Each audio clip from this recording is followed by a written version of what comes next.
Bismillahirrahmanirrahim. Assalamualaikum warahmatullahi wabarakatuh. Waalaikumsalam. Innal hamdalillah nahmaduhu wa nasta'inuhu wa nastaghfiruh wa na'udzu billahi min shururi anfusina wa min sayyiati a'malina. Man yahdihillahu fala mudilla lahu wa man yudlil fala hadiya lahu. Wa asyhadu an la ilaha illallah wahdahu la syarika lahu wa asyhadu anna Muhammadan abduhu wa rasuluh. Allahumma shalli wa sallim wa barik ala nabiyyina Muhammadin wa ala alihi wa ashabihi wa man tabi'ahum bi ihsanin ila yaumiddin, amma ba'd.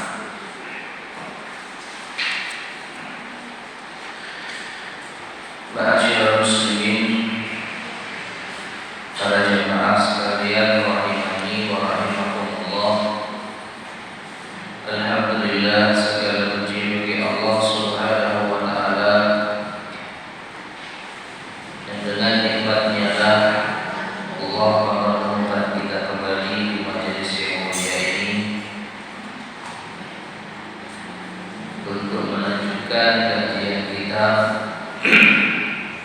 membahas kitab Al-Wajiz fi Fiqh Sunnah wal Kitabil Aziz yang disusun oleh Syekh Abdul Hakim Al-Badawi hafizahullah ta'ala. Masih meneruskan pembahasan di dalam kitab nikah sampai pada pembahasan ilaj nusuzi zaujah, yaitu mengobati kedurhakaan istri. Ma'asyiral muslimin rahimani wa rahimakumullah, pada pertemuan sebelumnya telah kita bahas tentang perselisihan rumah tangga. Jadi tidak ada sebuah rumah tangga pasti ada perselisihan, pasti ada permasalahan. Ada yang besar, ada yang kecil, ada yang ringan, ada yang berat. Ada yang disebabkan oleh suami, ada pula yang disebabkan oleh istri. Dan ada kalanya sudah bisa diselesaikan tanpa perlu urusan yang panjang.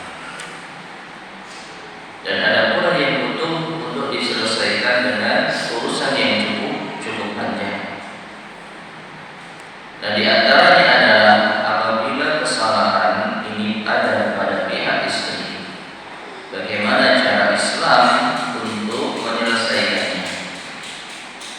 Maka tidak jauh dari apa yang telah kita sampaikan pada pertemuan sebelumnya berdasarkan firman Allah Subhanahu wa taala dalam surat An-Nisa ayat ke-34.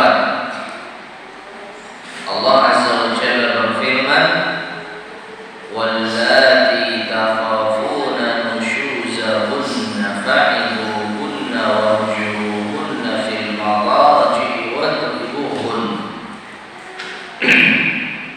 fa in ata'nakum fala tad'u 'alayhinna sabila innallaha kana 'aliyyan kabira." Yang artinya, dan wanita-wanita yang kalian khawatirkan nusyuznya, nusyuz yaitu kedurhakaannya, kalian khawatir wanita ini akan semakin jauh dari kebaikan, yaitu istri kalian, maka fa'iduhun, berilah nasihat kepada mereka. Wahjuruhunna, kalau tidak bisa maka hajar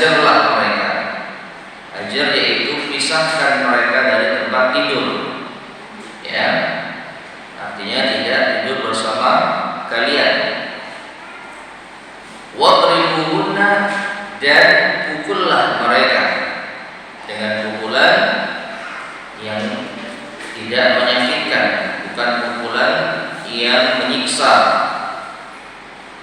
Maka apabila mereka, yaitu istri kalian, kembali taat kepada kalian, maka jangan kalian mencari cara-cara lain untuk menyusahkannya.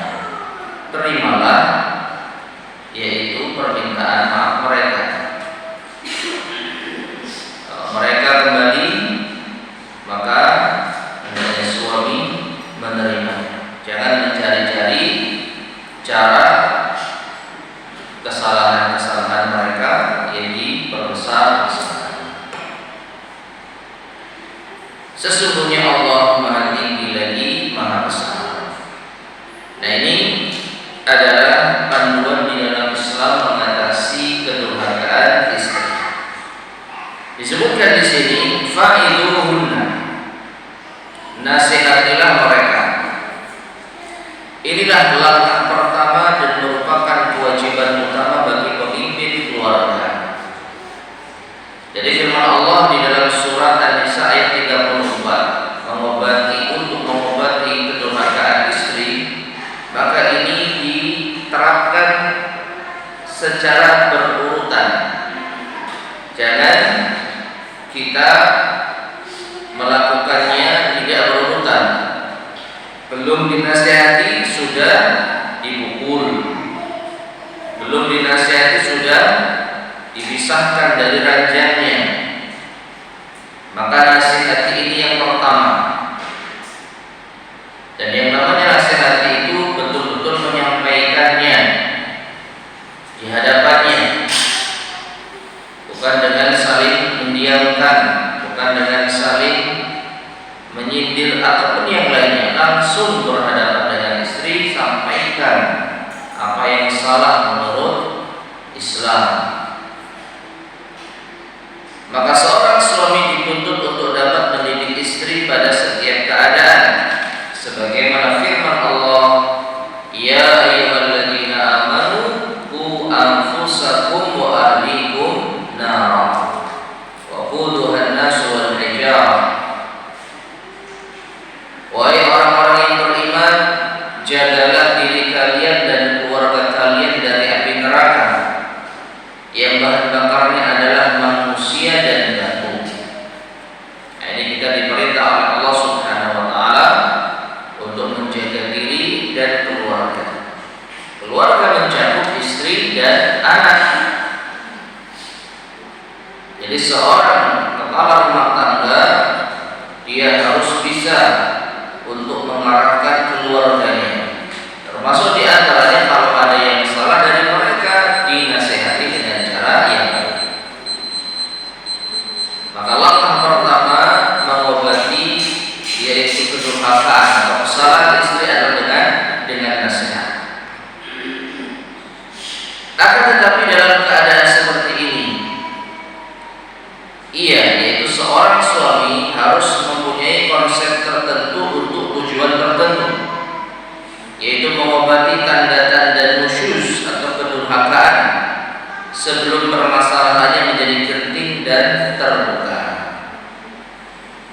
Artinya, seorang suami hendaknya pandai melihat kondisi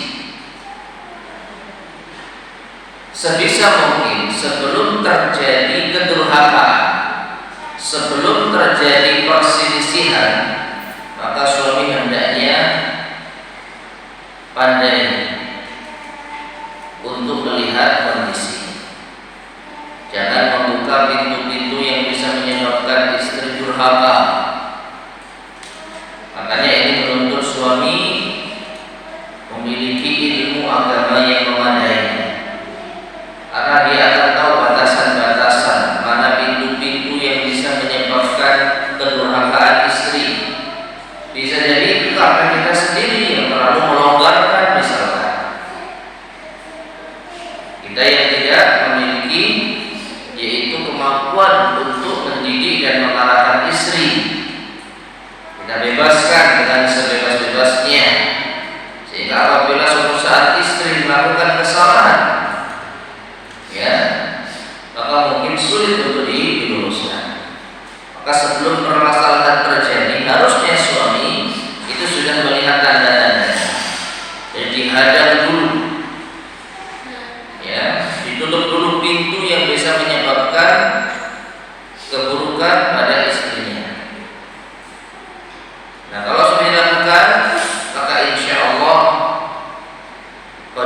yang akan dihadapi lebih mudah.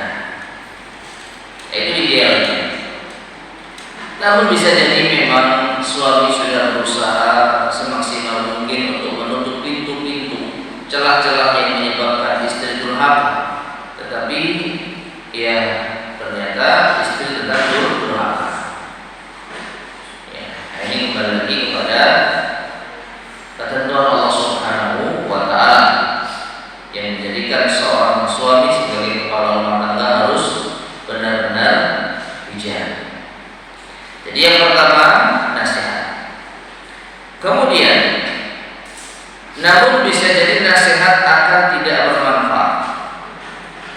Mungkin saja karena sang istri sedang dikuasai oleh hawa nafsu atau emosi yang tidak terkendali, merasa lebih tinggi dari suami karena kecantikan, harta, kedudukan ataupun unsur lainnya yang menyebabkannya lupa bahwa ia adalah rekan dalam lembaga keluarga, bukan lawan bertengkar atau bukan sebagai lahan untuk berbangga.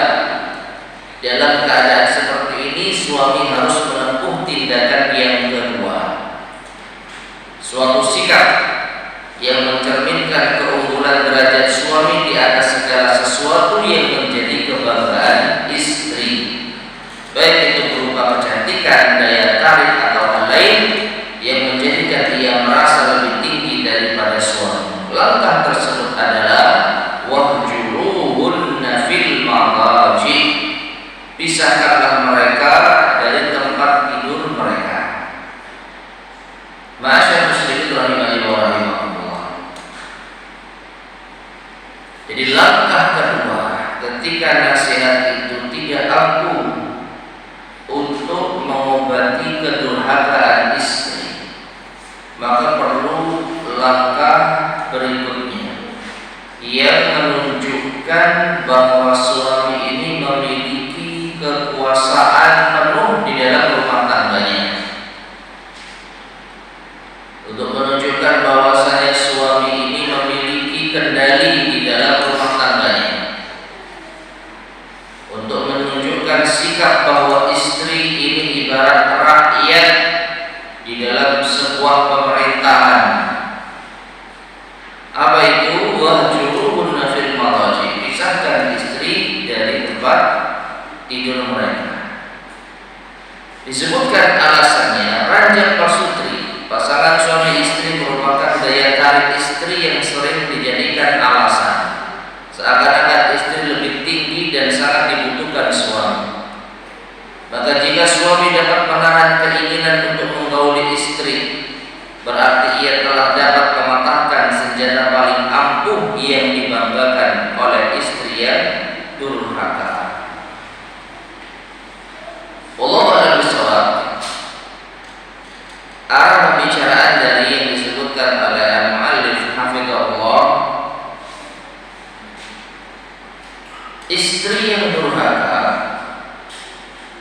mungkin dia mengakui kesalahannya, tetapi dia mungkin masih belum siap untuk diluluskan, sehingga dia meremehkan suaminya. Lalu dia merasa bergumam di dalam dirinya,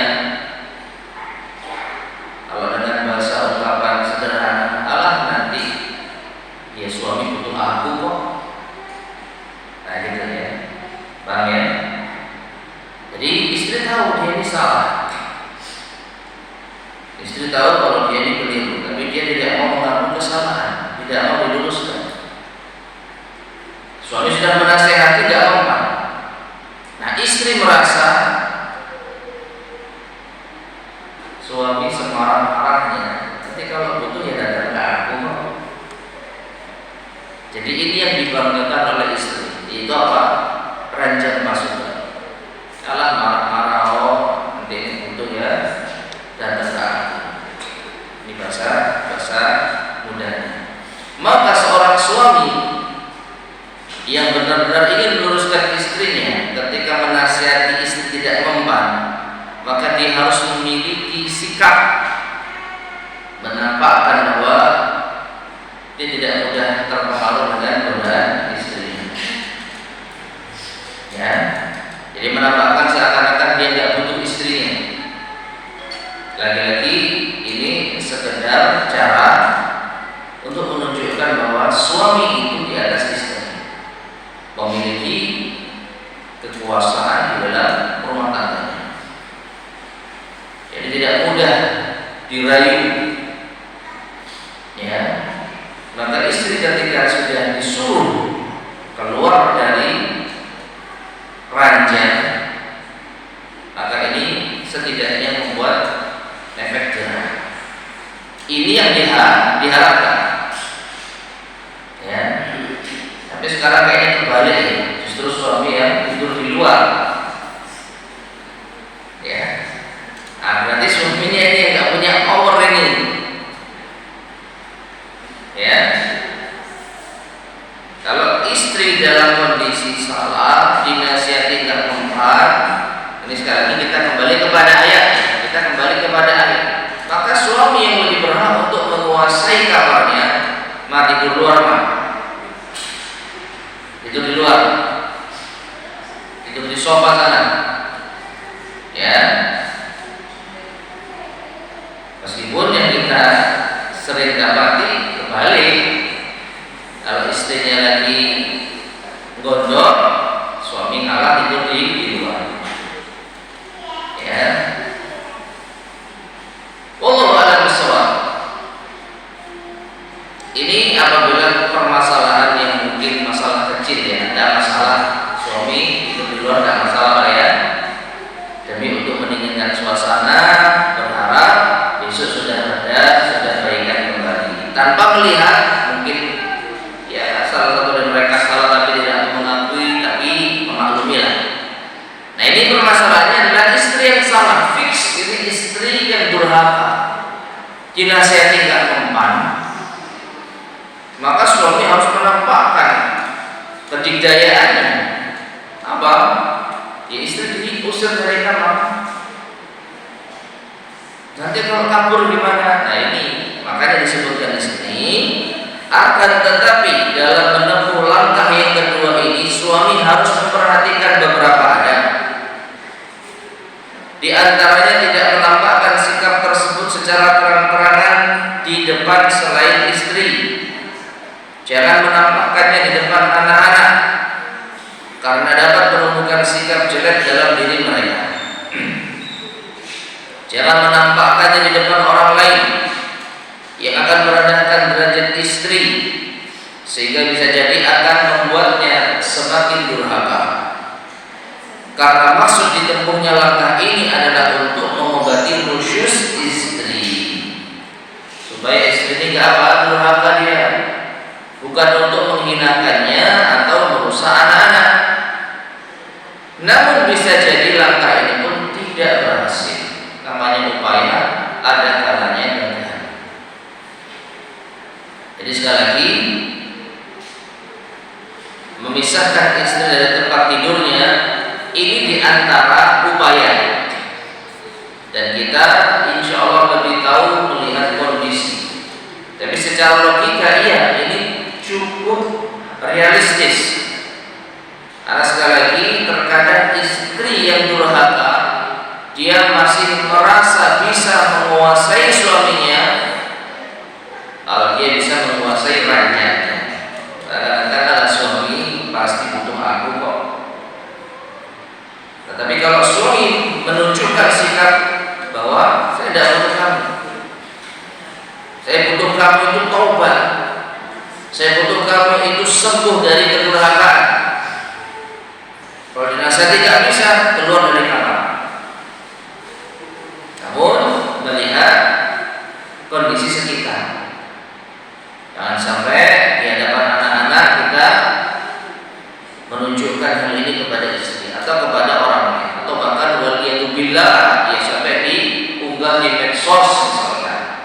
Urusan rumah tangga, cara untuk memperbaiki nasihati istri, ya ini tidak perlu orang lain tahu, cukup kita berdua saja. Nah, kalau istri sudah merasa bahwa dirinya ternyata lemah, bahwa suaminya tidak bisa dirayu, tidak bisa ditaklukkan, di ranjangnya, maka diharapkan istri akan bertaubat. Istri akan meminta maaf dan menyesali kedurhakaan. Nah, namun ada kalanya langkah ini tidak berhasil. Kemudian apakah keluarga tersebut akan dibiarkan retak begitu saja? Tentu saja tidak. Karena di sana ada langkah selanjutnya walaupun terkesan lebih keras. Akan tetapi langkah ini lebih baik daripada membiarkan rumah tangga tersebut berantakan karena nusyuz yang dilakukan oleh istri. Langkah berikutnya yaitu wadribuhun, dan pukullah mereka. Jadi ketika istri sudah dipisahkan dari tempat tidurnya, ternyata tidak semakin membaik, justru marah-marah misalnya, tambah meninggikan suara. Yang diharapkan, kalau metode memisahkan istri dari ranjang itu berhasil, yang diharapkan istri akan meminta maaf, mengetuk pintu kamar suaminya. Mas, saya tidur di dalam ya mas ya. Ya saya nyesel mas, saya salah. Nah itu yang diharapkan. Jadi awalnya dinasihati gak mempan, diusir dari kamar, diharapkan sadar istri. Akhirnya apa? Mengetuk pintu suaminya. Mohon maaf mas atas kesalahan saya. Ya saya menyesal, saya durhaka. Izinkan saya ya untuk masuk ke dalam kamar. Saya mengaku salah. Itu yang diharapkan. Tapi ada kalanya istri tak apa melunjak di luar kamar, dia apa?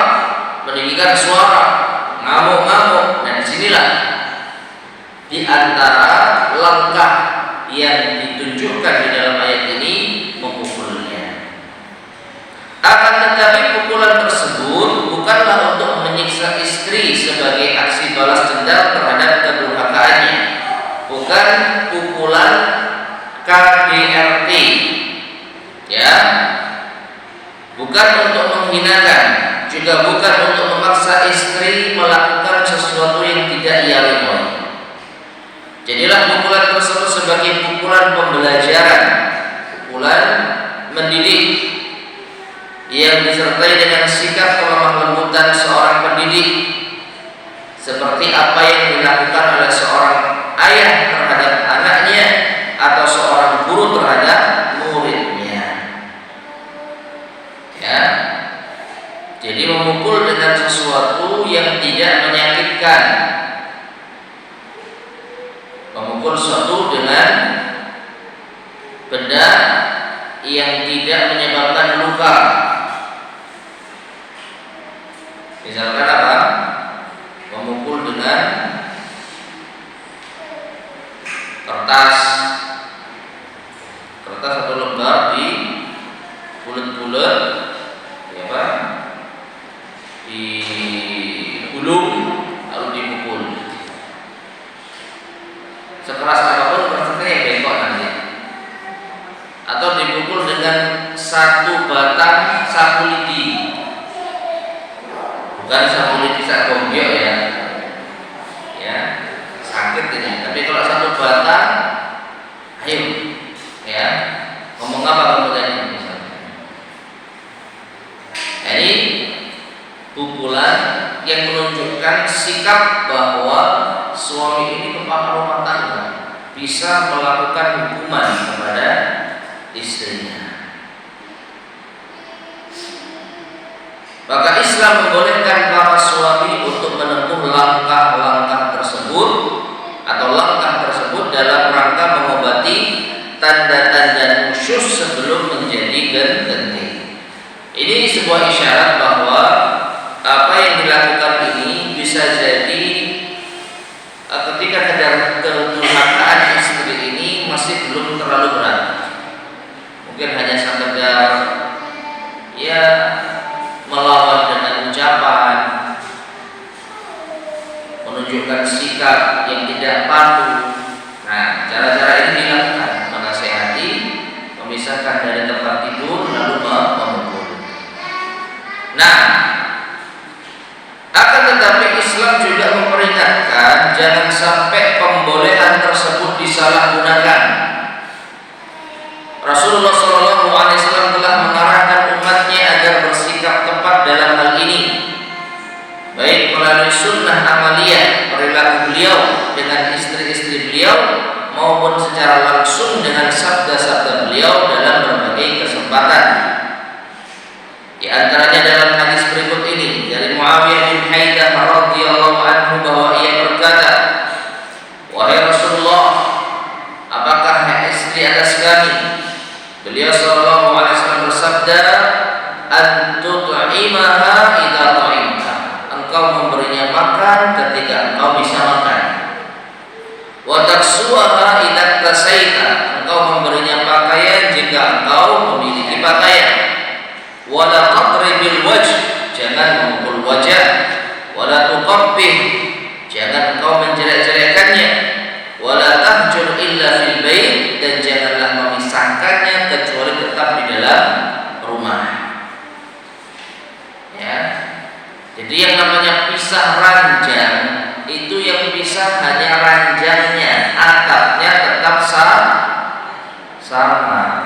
Apa artinya tetap sama? Satu rumah. Termasuk kesalahan di dalam memahami makna pisah ranjang, ya. Tadi ketika mengomentari itu fulan dan fulana sudah pisah ranjang. Fulan di rumah A, fulana di rumah orang tuanya. Nah, ini bukan hanya pisah ranjang ya, ini pisah rumah. Pisah ranjang itu ranjangnya bisa, rumahnya sama, atapnya sama. Nah, dari Iyas bin Abdillah bin Abi Dzubab radhiyallahu anhu ia berkata bahwa Rasulullah sallallahu alaihi wasallam bersabda, "La tadribu ima Allah." Jangan kalian memukul hamba-hamba wanita Allah. Faja'a Umar ila Rasulillah sallallahu alaihi wasallam faqala, maka datanglah Umar kepada Rasulullah sallallahu alaihi wasallam dan berkata, "Zairna nisa'u ala azwajihim." Sebagian wanita kami ya Rasulullah itu durhaka terhadap suami mereka. Farakhasa fi darbihinna, maka Rasulullah sallallahu alaihi wasallam memberikan keringanan untuk boleh memukul mereka. Fa'atafa bi ali Rasulillah sallallahu alaihi wasallam nisa'un katsirun yashkuna azwajahunna. Maka setelah itu banyak di antara para istri sahabat yang mendatangi keluarga Rasulullah sallallahu alaihi wasallam untuk mengadukan apa yang dilakukan oleh suami mereka. Faqala Rasulullah sallallahu alaihi wasallam, maka Rasulullah sallallahu alaihi wasallam bersabda, "Laqad aqafa bi ahli baiti Muhammadin nisa'un katsir yashkuna azwajahum laisa ulaika bi khiyarikum." Ya, sungguh banyak wanita yang mendatangi keluarga Rasulullah sallallahu alaihi wasallam untuk mengadukan perilaku suami-suami mereka, maka mereka ini bukanlah orang-orang yang baik. Ma'asyiral muslimin rahimani wa rahimakumullah. Fokus pembahasan kita terkait dengan hadis yang barusan kita baca. Awalnya Rasulullah sallallahu alaihi wasallam melarang untuk memukul wanita. Awalnya Rasulullah sallallahu alaihi wasallam melarang untuk memukul wanita secara mutlak. Namun setelah itu Umar radhiyallahu anhu datang menyampaikan bahwa istri ini kadang-kadang durhaka sama suaminya. Seakan-akan Umar itu ingin solusi. Kalau istri dalam keadaan durhaka, dinasihati tidak bisa, kemudian dipisahkan dan ranjangnya tidak bisa, terus gimana? Nah, saat itu akhirnya Rasulullah SAW membolehkan, memberikan keringanan suami untuk memukul istrinya. namun dengan pukulan yang tidak menyiksa, tidak menyakiti. Dan ternyata selaras dengan firman Allah Subhanahu wa taala.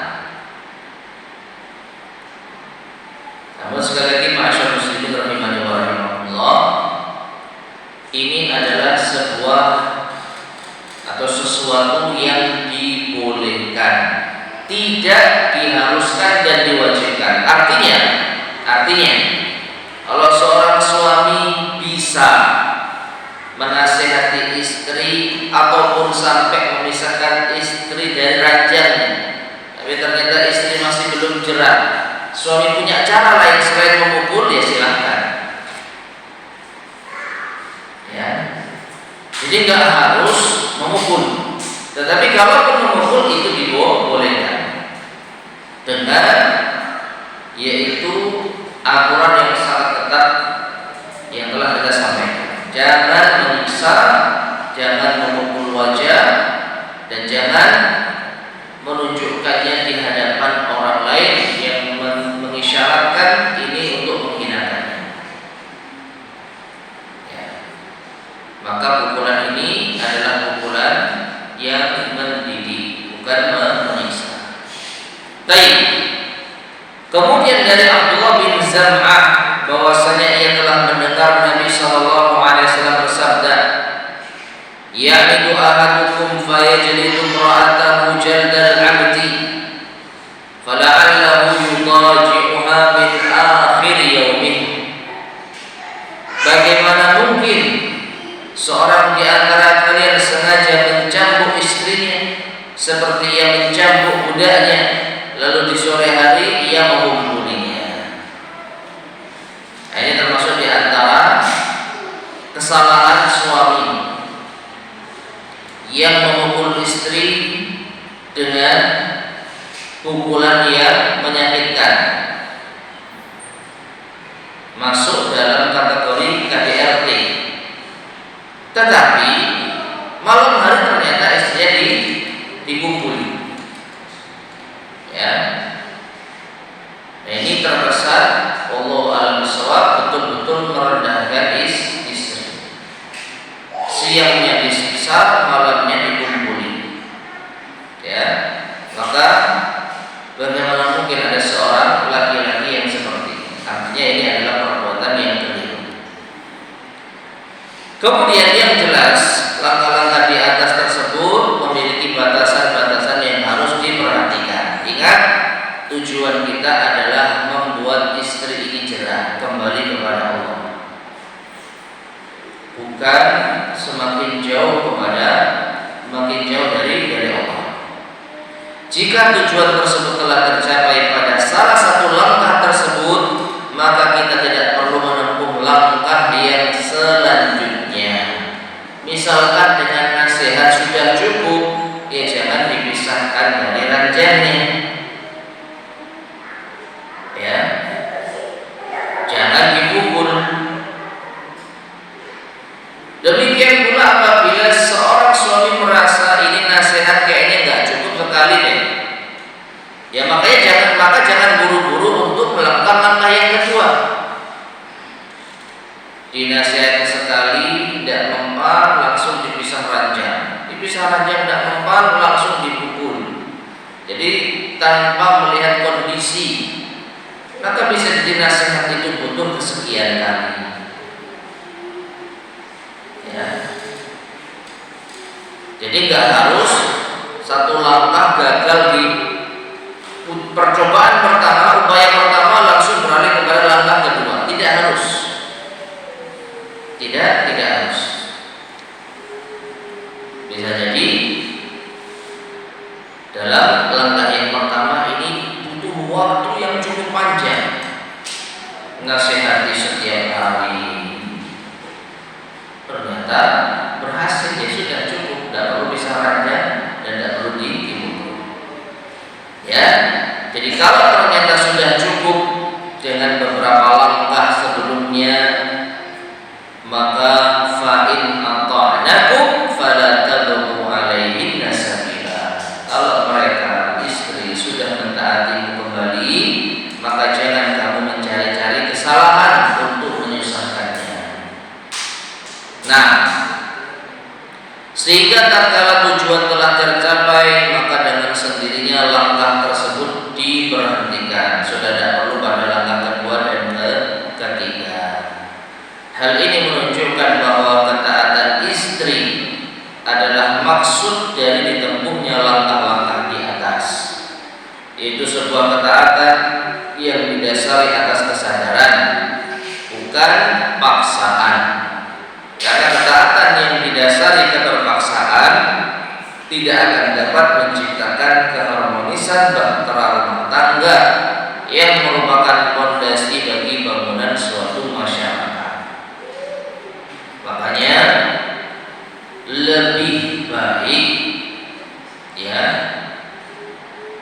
seakan-akan lebih utama seorang istri ini bisa sadar, bisa patuh kembali kepada suaminya cukup dengan langkah yang pertama, sehingga tidak dibutuhkan langkah kedua dan ketiga. Kalau langkah kedua dan ketiga ini wallahu a'lam bishawab masih ada kesan, bisa jadi istri ini minta maafnya terpaksa, daripada tidur di luar digigit nyamuk, mending minta maaf padahal tidak tulus. Daripada dipukul, mending ngalah padahal istri masih belum berubah. Tapi kalau nasihat dari hati ke hati diharapkan dengan kesadaran, bukan keterpaksaan. Ya, makanya nasihat ini tidak cukup sekali dua kali. Ada kalanya disela dijeda dengan aktivitas normal, lalu diberi nasihat lagi di saat atau momen yang tepat. Mungkin ini butuh berkali-kali. Dan kalau dengan izin Allah bisa berhasil dan berubah, alhamdulillah cukup. Tidak perlu menempuh langkah selanjutnya. Nah, dan nas Al-Quran mengisyaratkan bahwa meneruskan langkah-langkah tersebut di atas setelah tercapainya ketaatan istri merupakan tindakan aniaya, tindakan sesuka hati dan melampaui batas, sebagaimana firman-Nya wala tabghu alaihinna sabila, jangan kalian mencari-cari cara untuk menyusahkannya. Nah, ini kembali seperti yang tadi kita sampaikan, kalau istri sudah patuh kembali, maka terima mereka dengan baik, sikapi mereka dengan baik. Ya, jangan mencari-cari cara untuk menyusahkannya. Ya, misalkan istri sudah patuh, sudah taubat, sudah minta maaf, tapi suami nampaknya enggak percaya. Buktikan dulu ya selama 2 hari ini, tetap kita pisah ranjang. Dan istri sudah minta maaf, sudah kembali patuh pada suaminya, maka langsung perlakukan mereka atau istri dengan cara yang baik. Tidak perlu pakai persyaratan, tidak perlu pakai tes lagi, gitu ya. Terima saja. Ya, jangan mencari-cari kesalahan untuk menyusahkannya, karena ini adalah perbuatan zalim. Karena Allah mengatakan wala tabghu alaihinna sabila. Kemudian setelah menyebutkan larangan ini, Allah mengingatkan bahwasanya Ia Maha Tinggi lagi Maha Besar. Ya, innallaha aliyan kabira. Innallaha kana aliyan kabira. Sesungguhnya Allah Maha Tinggi lagi Maha Besar. Di antara hikmahnya Allah menutup ayat ini dengan menyebutkan, yaitu kebesaran dan ketinggian Allah, agar jiwa-jiwa ini menjadi tunduk dan patuh serta tidak berani berbuat aniaya dan melampaui batas. Inilah salah satu metode Al-Quran dalam targhib dan tarhib. Targhib itu menganjurkan, menjadikan orang itu menerima, ya, dan tarhib mengancam, ya, mengancam.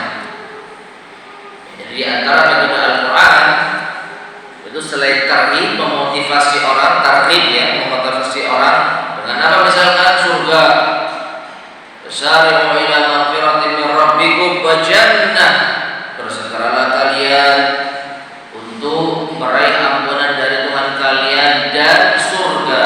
Ini namanya apa? Targhib. Targhib pakai rib, memotivasi orang untuk dia mendekat kepada Allah, memotivasi orang, memberikan harapan kepada mereka surga. Tapi tidak selamanya Allah Subhanahu wa taala memotivasi kaum muslimin ada kalanya dengan menakut-nakuti dan mengancam. Ya. Qu anfusakum wa ahlikum nar, jaga diri kalian dan keluarga kalian dari api neraka. Wa quduhan nas wal hijarah, karena bahan bakar neraka adalah batu dan manusia. Nah, ini apa? Menakut-nakuti kita agar kita takut dengan neraka. Ini namanya apa? Tarhib. Tarhib. Pembahasan kita adalah tarhib dan tarhib. Tarhib itu memberi motivasi, kabar gembira, sedangkan tarhib itu mengancam, menakut-nakuti. Ya. Dan ini adalah metode Al-Quran terhadap orang-orang yang beriman. Ada kalanya mereka diberi kabar gembira surga, ada kalanya mereka ditakut-takuti dengan neraka. Nah, termasuk di dalam ayat nusyuz ini, ya, Allah Subhanahu wa taala mengancam seakan-akan di dalam firman Allah, innallaha kana 'aliyan kabira, sesungguhnya Allah Maha tinggi lagi Maha besar. Seakan-akan Allah mengancam, wahai para suami yang zalim sama istrinya. Istrinya sudah taat, istrinya sudah patuh, kalian masih cari-cari kesalahan, kalian masih cari-cari cara untuk menyusahkannya. Ingatlah, Allah itu Maha tinggi lagi Maha besar. Jadi kalian berbuat zalim kepada istri akan merasakan akibatnya. Itu kelebihan dosis dalam penanganan apa? Kedurhakaan istri. Nah, inilah masyarakat muslimin rahimani wa rahimakumullah, langkah yang bisa ditempuh oleh suami ketika istri itu durhaka. Apakah pasti berhasil setelah 3 langkah ini ditempuh? Jawabannya tidak. Ada kalanya istri tetap durhaka. Mudah-mudahan bermanfaat. Kurang lebihnya saya mohon maaf. Kita akhiri. Subhanallahi wa bihamdika, asyhadu an la ilaha illa anta, astaghfiruka wa atubu ilaik. Alhamdulillahirabbil alamin. Assalamualaikum warahmatullahi wabarakatuh. Waalaikumsalam.